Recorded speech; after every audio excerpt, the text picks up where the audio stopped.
Bonjour, aujourd'hui une petite vidéo pour vous présenter comment organiser et préparer sa visite immobilière. On en parle juste après l'intro.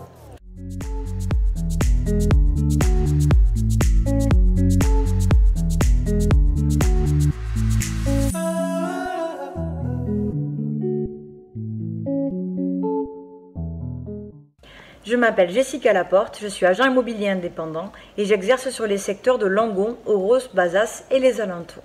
Je voulais vous donner quelques conseils pour organiser et préparer vos visites immobilières. Tout d'abord, monsieur et madame les vendeurs, après avoir signé votre mandat de vente exclusif, pensez qu'il faut préparer votre bien pour les visites. Et oui, ce n'est pas que l'agent immobilier qui va travailler. Il faut nous aider à vendre votre bien immobilier. Une belle présentation nécessitera forcément un coup de cœur rapide. Donc pensez tout d'abord à entretenir vos extérieurs, puisque c'est la première chose que l'on voit quand on arrive. Pensez aussi qu'une visite s'effectue sur les 5 premières secondes, si on a envie d'aller plus loin ou si au contraire on a envie de faire demi-tour. Donc, pensez à entretenir vos extérieurs, tondre la pelouse, tailler les haies, entretenir la piscine, qu'elle soit bien bleue, par exemple si vous en avez une. Mais également, ne négligez pas vos intérieurs. Il faut ranger son bien, dépersonnaliser du mieux que l'on peut, désencombrer les pièces pour qu'on puisse voir les volumes. Une maison chaleureuse, lumineuse, attirera toujours le client et permettra certainement un coup de cœur plus rapide. Ne négligez pas non plus vos annexes, certains en ont besoin. Donc c'est pas parce qu'on vit de la maison qu'il faut entasser dans le garage. Pensez-y. Il faut que le client puisse se projeter avec son projet. Donc plus il y a d'espace, mieux ça sera pour le client. Quant aux acquéreurs, pensez également à préparer vos visites. Ciblez le secteur où vous voulez vivre. Ça ne sert à rien de visiter tout azimut en Gironde si effectivement votre centre d'intérêt c'est être proche des associations sportives pour les enfants, de la scolarité ou de votre lieu de travail. Donc ciblez votre secteur.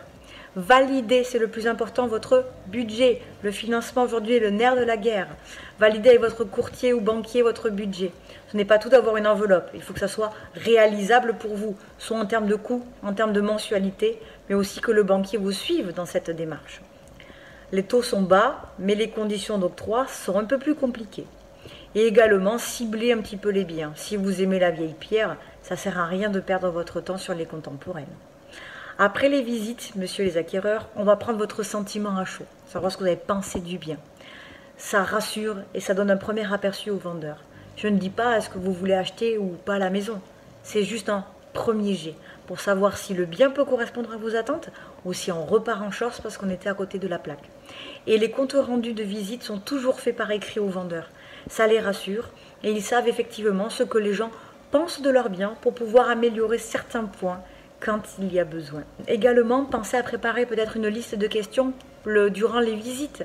Je ne sais pas, moi, si l'agent immobilier ne vous donne pas assez d'infos, demandez-lui la taxe foncière, les consommations d'EDF, de gaz, sait-on jamais. On peut également s'intéresser à l'assainissement, au type de chauffage. Si l'agent immobilier n'en a pas parlé, vous pouvez le devancer et lui poser ces questions. Ce n'est pas un souci. Plus vous aurez d'infos, plus ce sera facile pour vous positionner sur le bien choisi. Et quand vous aurez le coup de cœur, vous le saurez. Soit vous serez capable de faire une offre d'achat juste après la visite, soit une contre-visite sera nécessaire. En tout cas, nous restons à votre disposition pour toute question qu'il pourrait y avoir durant votre process de vente ou d'achat. N'hésitez pas à nous laisser un petit commentaire également sous cette vidéo si besoin. Et pour les nouveaux, pensez à liker cette vidéo, mais également vous abonner sur nos différents supports, chaîne YouTube, Instagram, Facebook, sur le compte Jessica et Steven Bibo, 3G IMO. J'espère que ça vous a plu et à très bientôt. Bonne journée.